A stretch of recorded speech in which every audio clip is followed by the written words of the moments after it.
Thank you guys so much for tuning in. Now I have a Q&A session with the one and only Liddell Stanley Jr. He is a lender in the Central Florida area, and he is here for all of your lending needs. Make sure that you hit him up in case you have any questions after this session on anything that we have spoken about so far. But this time we're just going to jump right into the questions, and hopefully you guys get something out of it. The first question that was asked and submitted was, how do I calculate my DTI and also closing costs? So really great questions that were asked there. I'll start with the closing cost question. So typically for closing costs, it's about 3.5% of the purchase price is what your closing cost is going to be. As far as calculating your debt to income ratio, that's going to be your debt divided by your income.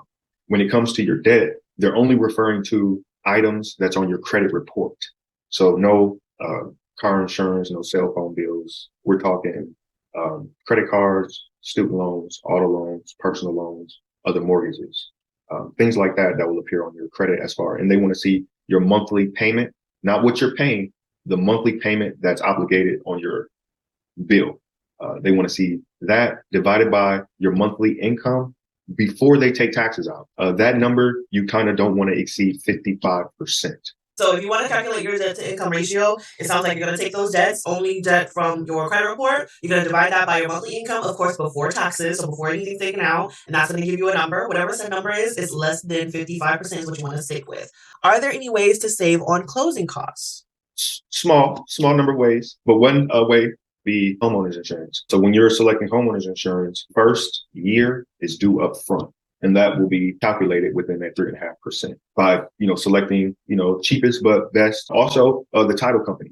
If the sellers do put you in a position where your, realtor or yourself, if you're doing it alone, you'll be calling Ms. Jasmine here, but also that's going to make sure everything is done properly. But the title company, but a lot of times, the seller does choose that. But, if you can choose a title company, that would help as well. So just to recap, make sure everyone's aware. So two ways that he mentioned, and I actually have one more on the real estate side, is 2 ways. So you got your homeowners insurance that you can shop around for and see, the best deal, still get the best insurance for your house, because this is your house's asset, right? So we don't want to nitpick or definitely undo all the value in the house in case something does happen. So you're going to want to shop your insurance. The second thing is going to want to shop your title company if you can. Sometimes in certain deals you cannot, because again, if you're not on the seller side, it's typically going to be a little bit harder because that seller already has an idea of who they want to use for their title company and who's going to go behind the deal on that. The very last way that you can save some money on your closing costs is just to ask for seller concessions. Period. Because at the end of the day, since you aren't, as a buyer, it wasn't your choice for that title company. If they can help out with anything whatsoever, just ask. You can always ask your real estate agent to ask,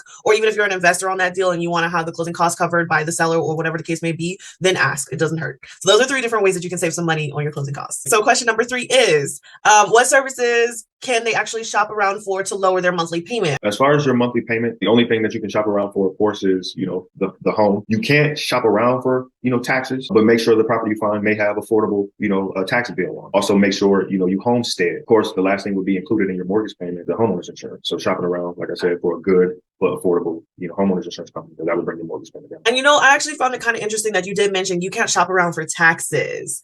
And I had an instance, at least, and I'm going to tell this story in just a little bit, but I actually had a client who we were they had a tight budget, but it started getting down so much, like time wise, because they were selling another property, their other home, and it was already under contract. And we were kind of like, hey, we need to get something else under contract. We were like doing it, but we still had the budget that we had already been given from the lender. So we actually did have to start shopping around based on the taxes in the area, because Polk County, and this is for Polk County only, for Polk County, there's certain houses here, like if you get a new build, the taxes are going to be hella cheap. So their monthly payment was actually low at that time for that. But then there's other areas in Polk County that you look at and the taxes are already established because that house is not brand new. And so that may be something also that you guys need to keep in mind. When you're buying a new build, the taxes are kind of going to be lower anyway, because that house hasn't had the chance to get put into a system. This is the first time it is being done. So if you want lower taxes, start off there, but be mindful that the taxes are going to be raised to where they're supposed to be later. So if you're trying to get into the house, sure, by all means, shop around and look around for the taxes in that area. But afterwards, just know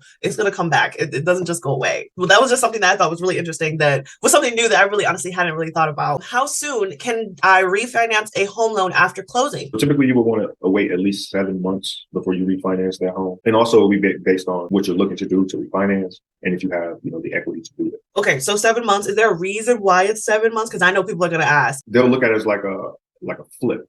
like you try to, kind of flip out. So they want at least a grace period for it to settle. Because typically when they write that mortgage, it's supposed to be for, 30, 10, 15, 30 years. So if you purchased it and, paid off right away, it's like, hey, what's going on? So, I mean, it's technically no penalty to do it. If you were to do it, you won't be penalized, but typically you will want to wait at least 6 to 7 months before you do that. And also, I'm glad that we're on this topic. I know it's not a question that I wrote down, but I thought about something and I'm like, okay, someone else probably is going to think of the same. But when you're refinancing, do you have to pay closing costs again as well? So isn't that something that the buyer would also have to come up with as a second time to close the loan again? Or is it all still under one transaction type thing? Yeah, so that's also a great question. So you would just have to pay for, if you don't have the equity, of course, you would have to bring money to the table. But if you have equity in the property, it will be rolled into that loan. All right. And that is something also that is good to know, because again, when we're talking about, and the only reason why I asked this, because there's a lot of places now in Florida that are literally up and coming, like they're just popping up brand new builds absolutely everywhere. And so people that typically get their house, it's like, because I had this happen. There's a client of mine, they purchased their house when one of these subdivisions was just starting from DR Horton. So they purchased it at the price that they started, which was like at 270 when it first started. Same house, 4-bedroom, 2-bath, whatever, at 270.